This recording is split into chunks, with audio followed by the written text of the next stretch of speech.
I'm great today. Yeah. I'm excited for Halloween. I genuinely am excited for Halloween. We are nowhere near Halloween right now when we're recording this, but I'm excited for Halloween. Yeah. How are you? With the little guy, Oh eh? yeah.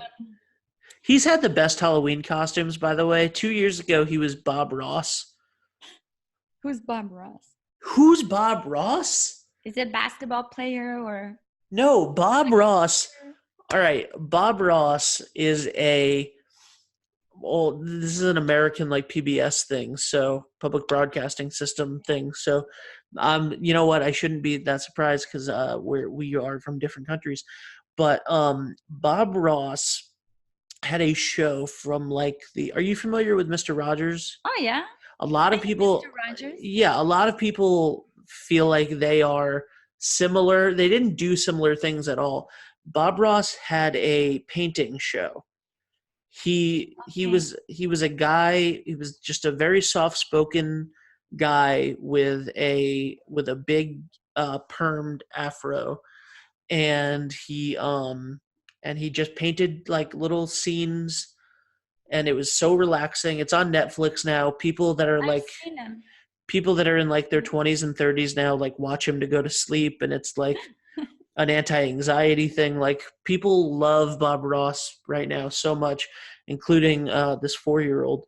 And yeah, so he was like he's famous for painting and saying like happy tree, like let's make a happy little tree and stuff like that. So Bob Ross is awesome, and it was very cute to see a 2-year-old at the time be Bob Ross. So that was awesome.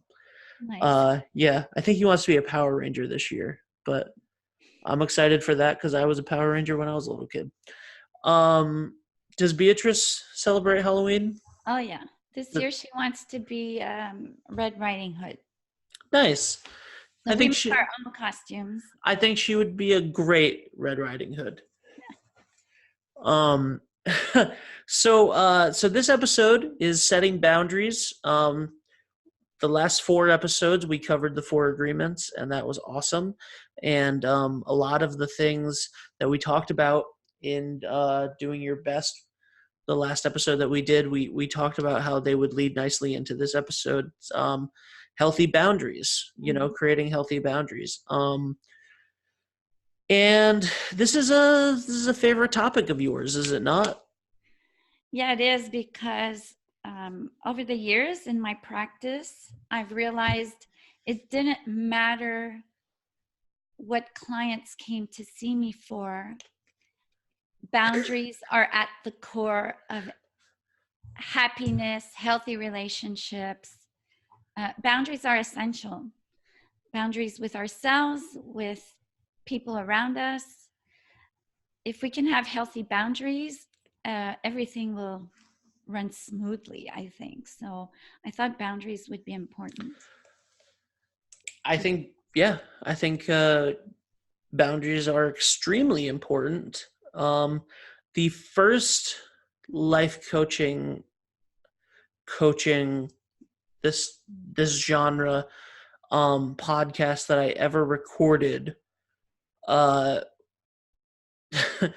the Glenn, like 5 years ago, was like mentioned boundaries, and I was like, oh yeah, those are the thing. I should get those. I should start with those. My mom's gonna hate this, listening to this, because I'm like talking about her. And then about 3 months ago, we were talking about it on the show again, and I was like, boundaries. Yeah, yeah. I haven't done any of that. so so maybe this one will seep through my thick skull. Why are they so important? Because it allows you to teach people how to treat you. So your own boundaries allows you to teach people how to treat you, but also it teaches you where to not cross other people's boundaries. So if your own boundaries are pretty loose, you're more likely to cross other people's boundaries. So I think it's important to learn about what are healthy boundaries, because many of us don't know. And therefore, we expect everyone to be like us. And then we get disappointments and resentments. And so we need to learn what are boundaries. And boundaries have What to are, do with your rights, basically, as a human being. okay, yeah, what are boundaries, Gina? Tell me what boundaries are. So boundaries are very personal as well, because different people have different boundaries, and our boundaries change also with who we interact with. So boundaries, to have boundaries is you need to know what you're willing and not willing to accept from others and communicate that to others. But you also need to set boundaries with yourself. Um, and I think our own boundaries are connected to our values, like I mentioned a few times. What am I willing and not willing to accept from people?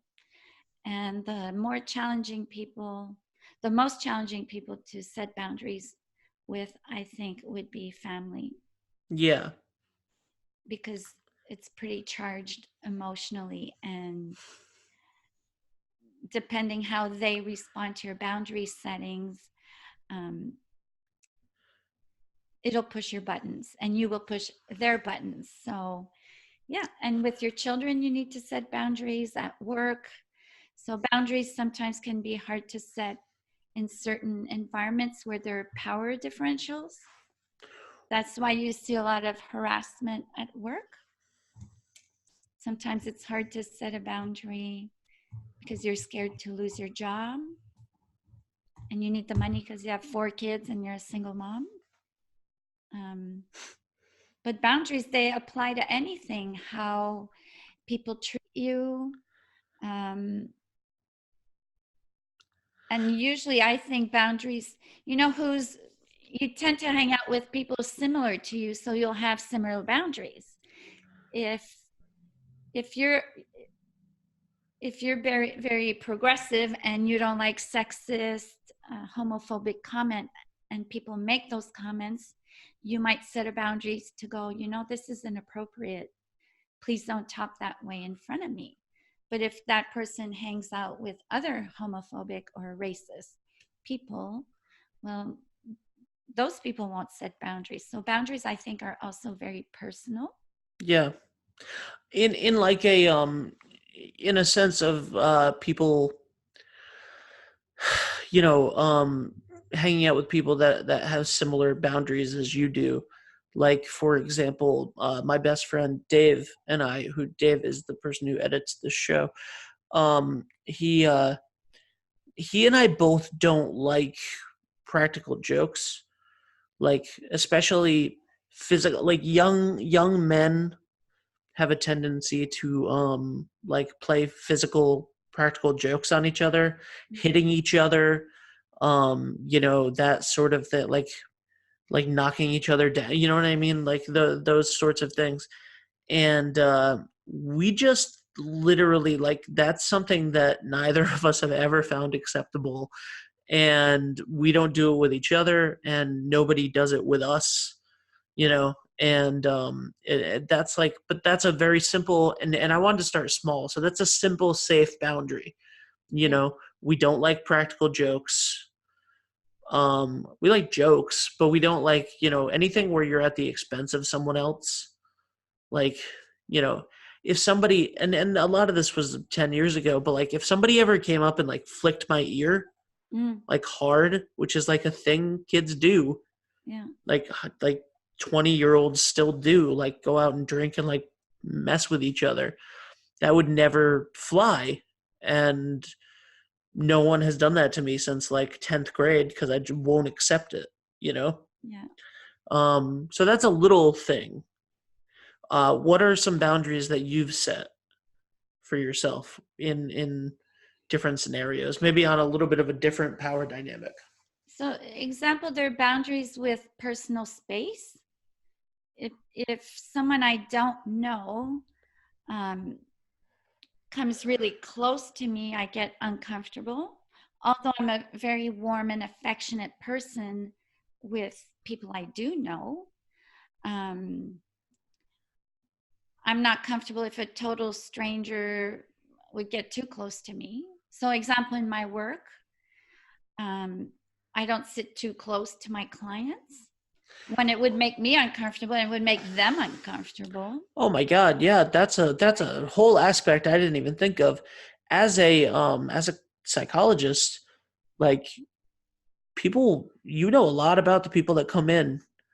It's extremely important for you to set boundaries with those people, and so one of them is a physical boundary. You don't set yourself up to be too close to them. Yeah, and there are boundaries you can set. It applies to my work, but it could apply in a personal situation. Example, being on time. I'm on time for my clients. I expect them to be on time with me, to respect my time, but also to respect the time of my client, the client that comes after them. Right. Yes, there'll be the odd emergency and I might run 5 minutes late, but I try to enforce that my clients don't have to wait because they've missed work, they've hired babysitters. Um, so I'm a stickler for time. Um, Example, years ago, I had a friend who was consistently an hour late. That's a long time. Consistently. And I would, at the beginning, I would be resentful, but in the end, what I learned was, well, then I'm not going to wait for her anymore. So, if we'd make a dinner, we'd be many people, we'd all be waiting. I'm like, too bad, she's late. She'll show up for dessert. So, right? Yeah. And some people don't care, but some people don't realize that time is the only resource that we have that is non-renewable. If we lose money, we go in debt, we can always earn more money. But time is really precious. This hour we spent together, you will never, ever get it back. So, how people choose to spend their time, for example, I realize it's really important and sacred. So, that's one of my boundaries. I respect people's time. And if I'm going to be late, because it happens, I used to be super on time, ahead of time before I had a child. And for some reason, when you have a kid, there's always something. And I balance that I don't want to stress my kid out, Yeah. right? Yep. Hurry up, we're going to be late to so and so. So if I'm going to be late, I will text or call the person. But I don't tell them at the time I'm supposed to be there so that they know I'm running late and it shows respect for their time. So that's an example of a boundary regarding time. Some people don't care, but I do. That's something I have to work on. That's why it's very personal, right? Yeah. Yeah, for Um, sure. and to me, there's a window of lateness. An hour is a lot, Mhm. right? 15 minutes happens. And again, life happens. We need some flexibility. Right. Well, there's But traffic accidents. but if it's something like a weekly appointment and you're consistently like 7 to 12 minutes late, like you're not valuing the relationship that you are in. You're not valuing the other person's time, and that's when I think that, and I've done that. I've been both sides of that, and luckily for me, I got called out on it. Not that, I mean, I'm still not great at it, honestly, but yeah, there's a lack of respect for not, when a boundary has been attempted to be set and you don't follow it, then you're really showing a big lack of respect to that person. Yeah. How do you deal with people that don't respect the boundaries? So we've talked about time and physical space and stuff, and those seem like pretty easy ones to respect when people try to set them with you. Um, how do you deal with, so before we get into the more difficult ones, how do you deal with people not respecting even the simplest of boundaries? So again, I think it depends who you're dealing with, right? Whether it's in the work environment, home, friends, family. Um, I think with certain people, when they cross boundaries and they really don't respect them, the extreme is you cut ties with this person. If they're really disrespectful, you start wondering, do I want this person as part of my life, right? Mm-hmm. And others, like I said, you readjust. If you really like that person and that's their only flaw, they're always late. You do like I told you, you start anyways, or you're like, sorry, I went to the movies anyways. You didn't show up. So adjusting your expectations. This person's never going to change. To reduce your own stress, you can't control them, but you can control how you respond to them. um, then you make plans accordingly. So, example, some people will tell them be there at 6 when really they need to be there at 7, knowing they're always going to be late. Um, with my clients, if they're late, it's okay. If you're half hour late, you have a half hour session. If we have an hour booked, right? Yeah. I'm not gonna give you the whole hour and then penalize the person after you. Right. And with some Or if people, there's no one after you, penalize yourself having to stay yeah, there. yeah, because some will push boundaries, right? Well, do you Yeah. have a client after me? No, but I have other commitments. And even if that commitment is to myself, that I need to rest and do nothing, I don't need a good reason No, it to doesn't set matter a if boundary. it doesn't matter if the second they walk out of the room you stare at the wall for an hour. Like whatever, it's your time and their time that they scheduled and that they're paying for or whatever is the time that was agreed to, and that's that relationship, you know. Yeah, and it's important to set boundaries from the beginning and then loosen them up Yeah. as the relationship evolves versus the other way. Some people have such loose boundaries and then they get taken advantage of. So would you say don't start small?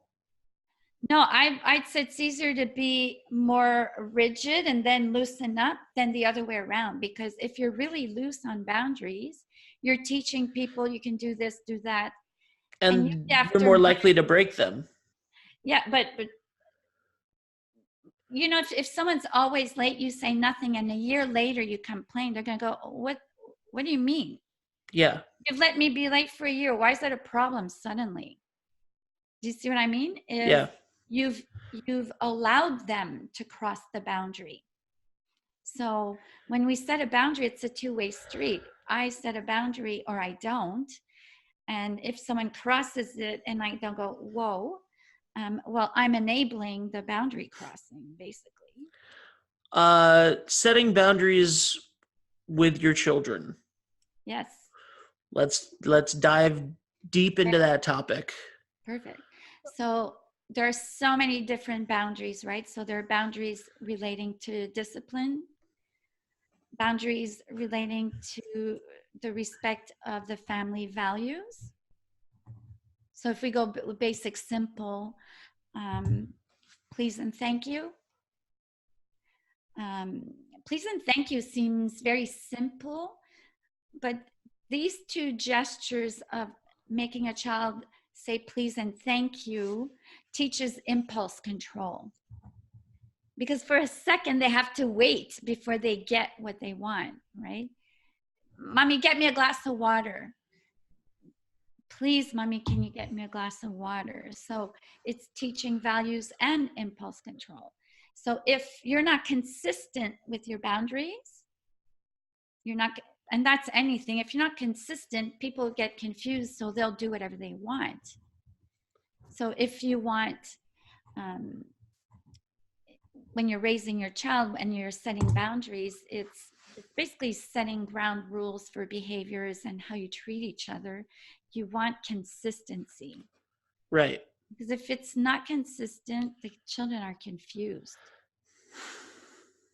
How do you set a boundary of, this is, maybe this is going to be off topic, maybe this isn't a boundary. What about kids that cling, right? A child that wants your attention all of the time, you know? So say that for whatever reason there's a child that wants, doesn't want to play by him or herself. Um and they just, and when they go to do it, when they go in their room to play, and they, you've sort of set up that you're going to play by yourself for 20 minutes or whatever, and then all of a sudden it's mommy, I got to show you this, daddy, I got to show you this, how do you set that boundary? So one big thing is age, right? So developmental age is really important. You can't set that boundary with a 6-month-old. You Yeah. need to respond Yeah. to their needs right away. So the 2-year-old versus 4-year-old versus 6-year-old is very different, right? Yeah. So if one, take into consideration the age level. If you need your time, let's use a simple example, you need time to cook dinner. So like I always tell my clients, is prevention is a lot easier than correction. So you're going to parent consciously and with present knowing. We all know 2-year-olds will cling, will want, they can't wait. So I need to start teaching them from a young age to play on their own. But when they're little, they need to be close to you. So that's where it started, where kids, you organize your kitchen so that all the bottom drawers are non-dangerous, non-breakable things, so they can play with their Tupperwares in the kitchen while you cook. Yeah. And so you're teaching them from the time they're very little to entertain themselves without screens, because then they're depending on their own brain and their own imaginations to entertain themselves.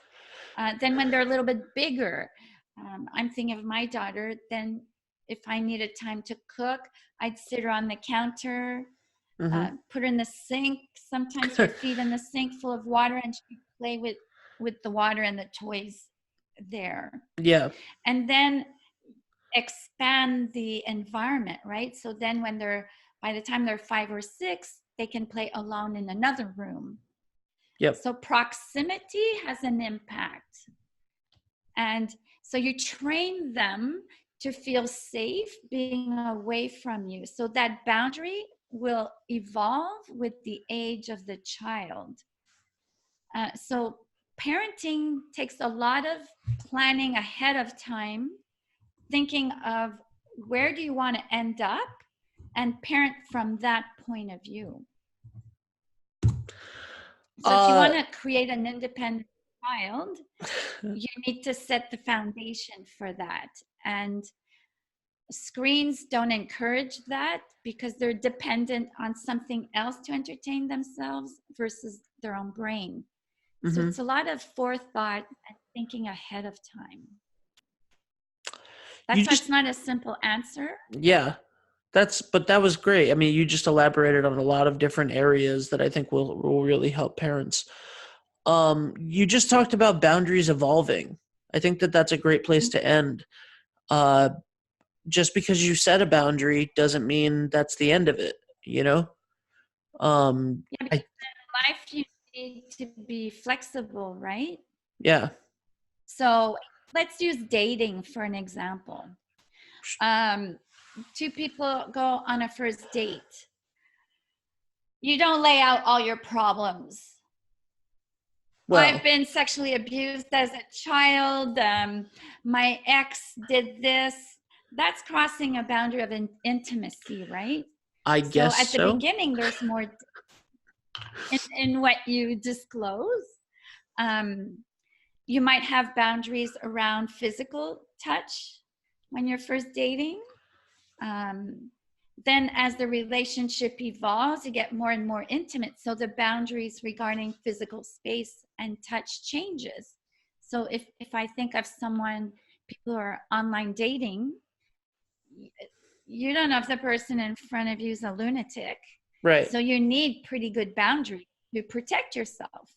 Right. And as the trust evolves, then you can loosen up your boundaries. And some boundaries you might never loosen up. Example, I would not date someone who's actively an addict. Right. Someone who's sober for 20 years, that's a different story. But so that boundary, I don't care if the person's the best guy in the world. If he's an alcoholic, drug addict, I'm not interested, no matter how nice they are, right? Right. Yeah. So some boundaries are rigid, some are not.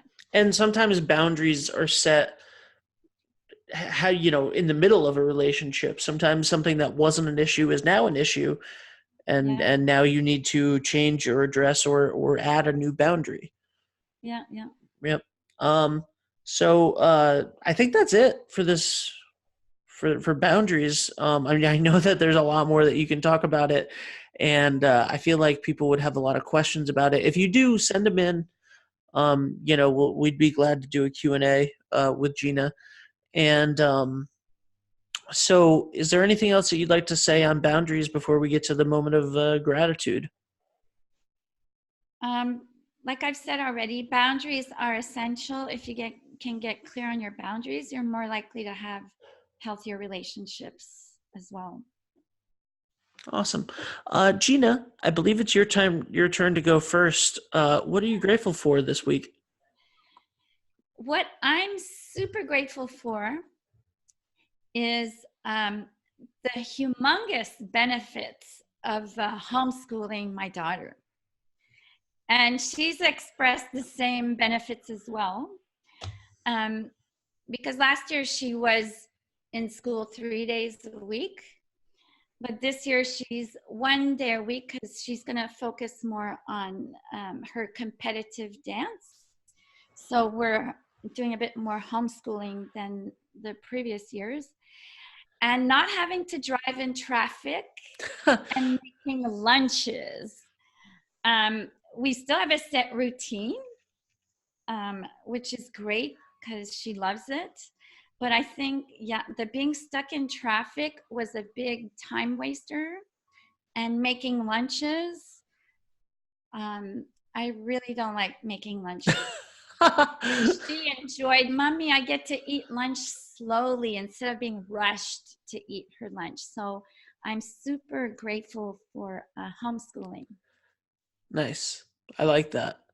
How about you? Uh, I once again have not thought of the gratitude moment until now. But oops. Which is a funny thing because I do think about things that I'm grateful for a lot. Um, I am grateful for right now being somebody who's able to encourage other people. Um, I just like I like that for example, my cousin, I have a cousin who lives in Tennessee, and he is sort of like I don't know, he's just a normal guy, he's just a really normal 30 something year old guy, and he works really hard, and he goes home and he does his thing, and I see and like I was able to call him and have a 5-minute conversation where I'm like, hey, you know, you should get back into baseball cards. Like you should do that. They're hot right now. They're gonna be hot soon. Like I know how much you loved that growing up. Like it was all, you know what I mean? And just encouraged him to have a fun hobby that isn't, going to work for the town and working really hard for 60 hours a week and then go home and like take care of his mom and girlfriend and stuff. Like I called him, I was really excited about it. I was like, hey, you should do this, is fun. I'm not saying anything is going to come of it whatsoever for you, and I don't think that that's the point, but I think that it would make you really happy. And it's nice being someone. I'm really grateful that I've become someone who people will take that phone call from and then Nice. go like, oh yeah, you know what? That's a cool idea. Thanks, Ben. So And how does that that make you feel? grateful. Boom. Awesome. I dropped my pen because I didn't want to drop my microphone. Gina, where can people find you for help with setting boundaries, setting healthy boundaries, and learning more about healthy boundaries? I love to help people with boundaries, so they can reach me at drmadrigrano.com, and they can find me on social media. Awesome. All right, Gina, thank you so much. Talk to And you next. happy Halloween if you guys are listening to this when it comes out. Yeah, you too. Have fun.